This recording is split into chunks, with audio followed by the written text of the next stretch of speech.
Selamat datang kembali di channel Burnet Trader. Di video kali ini saya akan menganalisa untuk saham-saham dari sektor komoditas. Yang pertama ada Medco, kedua Elsa, ketiga Pegas, keempat MDKA, kelima BRPT, keenam Antam, ketujuh Inco, kedelapan Tins, kesembilan Akra, dan terakhir AGI. Langsung saja ke saham pertama, ada Medco yang ditutup di harga 1085 terkoreksi 2,25%. Kalau dia transaksi asing net sell. Kalau di broker sebenarnya Medco sedikit ada distribusi. Langsung saja ke teknikalnya. Untuk Medco dia sudah membentuk lower high minggu lalu ya di area 1125. Peluang besar menurut saya jebol nih 1080-nya ya untuk Medco, tapi ini kan kelihatannya Medco masih di dalam uptrend channelnya dan di atas downtrend channelnya ya. Nih di atas uptrend channelnya dan di atas downtrend channelnya. Cuman risiko besar kalau besok jebol ya arahnya ke turun lebih dalam 1000. Jadi menurut saya lebih baik wait and see aja dulu. Menurut saya juga nggak ada kekuatan ini dia naik ya. Kelihatan juga ada distribusi kan dari AUD, DP yang nampung broker-broker retail, YP, CC, DR. Jadi Medco menurut saya belum menarik. Peluang besar sih bisa turun besok, bisa jebol support. Tapi kalaupun rebound terbatas lah Medco. Mentok 1120, 1100 itu gagal ditembus. Jadi arah Medco ini kalau dilihat view jangka menengah 1 bulan ke depan itu arahnya ke bawah untuk Medco. Tapi kembali lagi disclaimer on. Jadi seperti itu untuk Medco. Langsung saja ke saham kedua. Ada Elsa yang ditutup di harga 322 menguat 0,62%. Kalau dia transaksi asing net buy. Kalau dia di broker sebenarnya sedikit ada akumulasi. Langsung saja ke teknikalnya. Untuk Elsa juga menurut saya ini kurang bagus ya. Nanggung juga harganya. Mungkin gagal juga bertahan di atas 320 ya. Karena ekornya cukup panjang nih dari atas ya. Berarti saat dia mencoba naik, seller muncul. Memang membentuk higher low. Cuman kalau nekat beli di harga sekarang, tutup aja ya. Trendline uptrend takut ganggu psikologis. Menurut saya loh ya. Kalau dia membuat low baru di bawah 320 itu tinggalin aja dulu. Di 318 ke 316 daripada di bawah 300. Itu dari 316 ke 300 tuh sekitar 5% lebih kan, sayang. Mending cut loss sekitar 2,5% aja dari harga sekarang. Cut loss 2,5% tuh udah cukup ya. Target rewardnya 340. Coba aja kalau berminat. Tapi ini disclaimer on ya. Kebetulan Elsa hari ini tutupannya pas di EMA 20-nya. Jadi seperti itu. Untuk Elsa kalau dilihat dari candle monthly-nya, karena mau mendekati akhir tahun atau penutupan bulan, koreksi volume kecil menarik nih. Pokoknya kalau mau beli Elsa menurut saya mending di 300 kemungkinan ya di gambarannya. Ini dia lagi mencoba menembus nih. Ya 300 310 tuh udah mulai bisa titik beli. Kalau ini koreksinya siapa tahu bulan Januari dia kembali rebound ya. Kuncinya 340 tembus itu uptrend untuk Elsa. Semoga di Januari. Kalau mau kumpul-kumpul dulu boleh aja juga ya. Tapi tarik aja jauh-jauh, stop lossnya di bawah 300 kalau berminat. Tapi ini disclaimer on. Seperti itu untuk Elsa. Langsung saja ke saham selanjutnya. Ada Pegas yang ditutup di harga 1755 terkoreksi 2,2%. Kalau dia transaksi asing net buy. Kalau jadi broker sebenarnya Pegas di distribusi. Langsung saja ke teknikalnya. Sarta nikel Pegas jebol. Ya udah, ini arahnya ke bawah ya. Untuk naik berat. Jadi menurut saya arahnya ke bawah dulu 1680 akan diujinya. Dia akan menguji trendline uptrend semenjak Juli 2021. Nggak masalah juga kalau dia membentuk turunannya sampai 1680 nih ya. Dan ini ada pola descending triangle. High-nya terus turun dan ini target arah turunnya bisa ke 1600 ya. Ya itu support kuatnya 1600 lah. Tapi bisa mulai cicil dari 1700 tuh bisa cicil kalau berminat ya. Tapi ini disclaimer on untuk Pegas. Tapi kalau mau main pendek ya beli di 1700 1680, turun dari itu stop loss dulu ya, nanti buyback di bawah. Nih, target descending triangle-nya tuh 1600. Kalaupun turun sampai 1600 berarti Pegas mematahkan trendline uptrend-nya. Dan semestinya kalau mau bagus ya bertahan di atas trendline uptrend-nya di 1700. Arah Pegas ke bawah ya untuk tren jangka pendek 3 hari ke depan. Ya kecuali tiba-tiba ditarik naik besok ya. Tapi besok harus naik, kalau enggak ya susah untuk Pegas. Tapi sangat berpeluang Pegas itu ke 1700 terdekatnya dan bisa ke 1600. Seperti itu untuk Pegas. Langsung saja ke saham selanjutnya. Ada MDKA yang ditutup di harga 4090 menguat 3,8%. Kalau dia transaksi asing net buy. Kalau di broker sebenarnya MDKA ada sedikit akumulasi. Langsung saja ke teknikalnya. Saat teknikal MDKA mantul dari 3800 dan apakah mungkin ini bertahan dan bisa naik? Kemungkinan loh ya. Ya kita nggak tahu market. Tapi bisa kepantok nih. Besok bisa merah dia. Cuman volume meningkat ya kita lihat aja. Kalau dia bertahan di atas 4000 bagus untuk MDKA ya. Tapi kalau misalnya dia turun lagi di bawah 4000 jelek. break ada sinyal pola dead cat bounce dan double topnya ini akan turun lebih dalam. Targetnya bisa ke 3.400 untuk MDKA. Jadi seperti itu, kita lihat aja besok kalaupun ada Bapak Ibu yang beli buy on break 4.000, 4.050, 4.090 mungkin harga pucuk hari ini beli. Pokoknya kalau dia balik arah turun dari 4.000 pertimbangkan. Menurut saya loh ya, stop loss dulu aja. Ya 2% 3% mending stop loss daripada rugi waktu lama di bawah MDKA. Seperti itu. Untuk MDKA langsung saja ke saham selanjutnya. Ada BRPT yang ditutup di harga 780 sama harga penutupan hari sebelumnya. Kalau dia transaksi asing net buy. Kalau di broker semaringnya BRPT ada akumulasi. Langsung saja ke teknikalnya. Untuk BRPT kondisi seperti ini cukup bagus ya, bertahan, cuman candlenya yang kurang bagus ya. Doji kayak nggak mau naik langsung. Coba kalau mau tuh ditarik langsung naik, candlenya bagus, Morobozu kan, atau bullish engulfing nutup penuh naik. Cuman ya kalau berminat juga ini ada pola bisa jadi nanti ascending triangle juga. Kuncinya tetap ya 750, pakai aja support terakhirnya pertahanan 750 ini ditembus turun gagal. Kalau mau bagus ya BRPT langsung aja ke atas, jangan sampai koreksi lagi. Tapi ini sinyal 2 candle doji ini kurang bagus ya, bisa ada turun false break, jebol resistennya ke bawah lagi. Untuk BRPT seperti itu. Langsung saja ke saham selanjutnya. Ada Antam yang ditutup di harga 1990, terkoreksi 0,5%. Kalau dia transaksi asing net buy. Kalau dia bukan sebenarnya Antam di distribusi. Langsung saja ke teknikalnya. Chart teknikal untuk Antam ini jelek juga ya menurut saya, walaupun memang koreksinya volumenya kecil-kecil, tapi hari ini mulai besar lagi volume buangannya. Jebol nih, kayaknya arahnya 1900 ya Antam menurut saya ya, kecuali besok kembali hijau.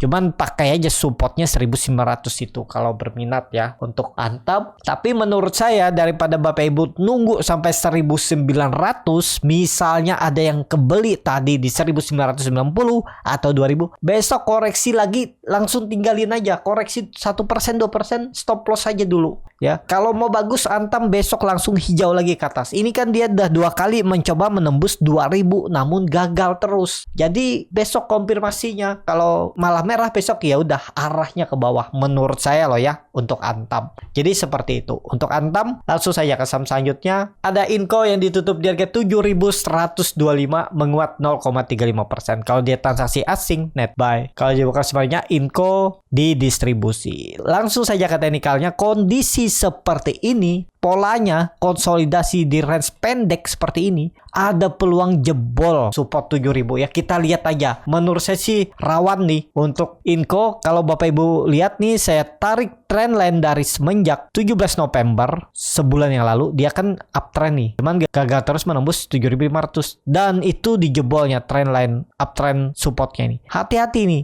Apalagi kalau besok atau 2 hari ke depan jebol tuh 7000, arahnya ke bawah juga ya. Ini sinyal-sinyal kurang bagus kalau sudah konsolidasi seperti ini. Ya kalau Bapak Ibu nekat berharap dia bisa kembali ke atas dan tembus 7500, pokoknya ya kalau udah beli Inco ini pertimbangkan stop loss kalau turun dari 7000. Itu kalau yang mau pakai stop loss. Kalau mau hold jangka panjang nggak pakai stop loss, mau pakai average down juga boleh, asal siap rugi waktu. Itu aja. Setiap strategi itu ada plus minusnya. Kalau mau hold jangka panjang mungkin nggak kena stop loss dan bisa profit juga ke depannya, cuman rugi waktu. Ada yang pakai stop loss untuk mencari keuntungan di saham yang lain, juga ada keuntungan plus minusnya. Nah, yang mana cocok dengan profil resiko Bapak Ibu. Seperti itu aja untuk Inco ya. Hati-hati untuk Inco kalau jebol 7000 supportnya ini. Seperti itu. Langsung saja ke saham selanjutnya. Ada TINS yang ditutup di harga 1170 menguat 0,42%. Kalau dia transaksi asing net buy. Kalau dia bakal semarinya TINS diakumulasi. Langsung saja ke teknikalnya. Secara teknikal untuk TINS juga ya gagal terus, nggak mampu mengarah ke 1200 dan pola-pola yang konsolidasi range pendek seperti ini bisa jadi jebol juga tuh 1150-nya dan arahnya 1100. Jadi menurut saya TINS wait and see aja dulu. Kalaupun ada yang sudah kebeli, kalau mau stop loss di bawah 1100 boleh, atau mau cut loss mepet di 1140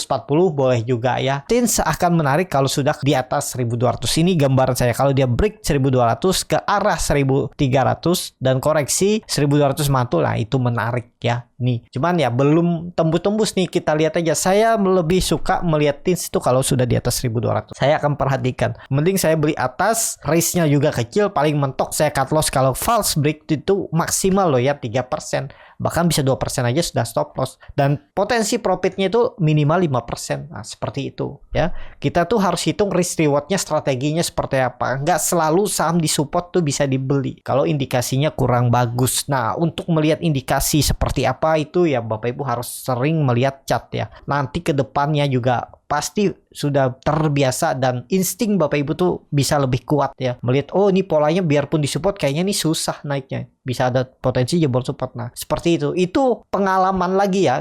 Butuh jam terbang. Nggak mungkin dalam waktu sebulan, 2 bulan, 6 bulan Bapak Ibu udah bisa membacanya ya. Menurut saya sih di atas setahun lah. Setiap hari melihat ya pasti kebiasaan itu akan mengetahui pola-pola sahamnya, walaupun memang nggak 100% bisa sama pergerakannya dengan apa yang kita analisa sesuai dengan apa yang kita pengalaman terdahulunya ya. Tapi ya pastinya Bapak Ibu risk rewardnya lebih banyak profitnya lah. Kalau sudah trading, udah pengalaman, jam terbang udah tinggi, juga melihat kondisi chart ya bisa seperti itu.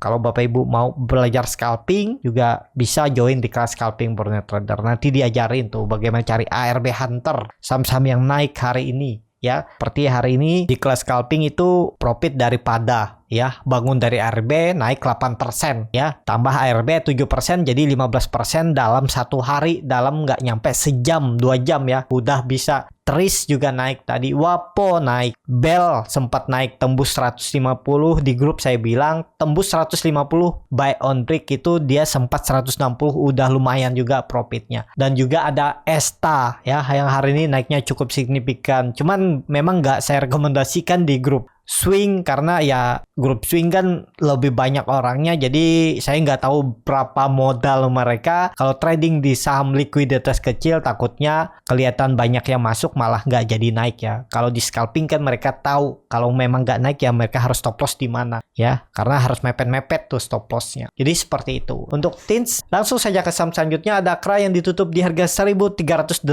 terkoreksi 1,07%.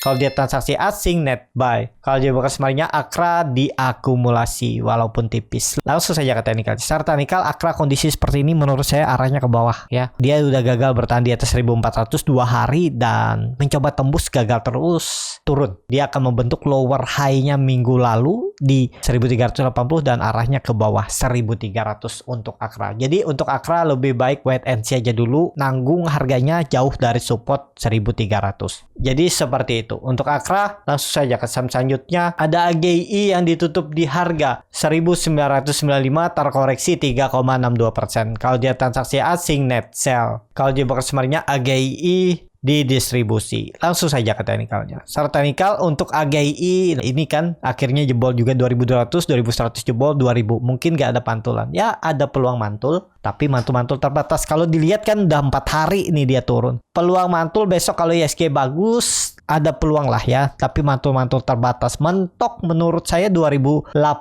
itu aja. Dan peluangnya kemana? Peluang AGI ini 1800. Cuman dia mungkin bisa naik sebentar 2080, koreksi naik, tapi terus membentuk lower high dan jebol. Targetnya ini 1800 untuk AGI. Itu menurut saya. Kalau besok ada teknik rebound ya bisa ada, tapi teknik rebound biasa. Untuk reversal naik lebih tinggi enggak. Menurut saya 2080 2100 itu aja kenaikan dan potensi koreksi lagi. Dan peluang besar bisa jebol supportnya 2000 level psikologisnya. Seperti itu. Cukup sampai di sini video kali ini. Terima kasih untuk Bapak Ibu dan teman-teman yang sudah menonton video ini sampai selesai. Apabila channel Borneo Trader ini bermanfaat dan bisa menjadi bahan pertimbangan Bapak Ibu dalam membeli, menyimpan dan menjual sahamnya, bisa klik tombol subscribe dan nyalakan lonceng notifikasi. Ada kritik, saran atau pertanyaan bisa langsung tinggalkan di kolom komentar. Dan bagi Bapak Ibu dan teman-teman yang baru belajar trading, masih bingung memilih saham, bingung membuat trading plan, bisa join trading bersama Borneo Trader. Nanti dipilihkan saham-sahamnya dan dibuatkan trading plan-nya beserta chatnya dan juga free konsultasi portofolio. Kalau tertarik, DM Instagram Borneo Trader. Sampai ketemu, tetap semangat dan semoga bisa terus cuan.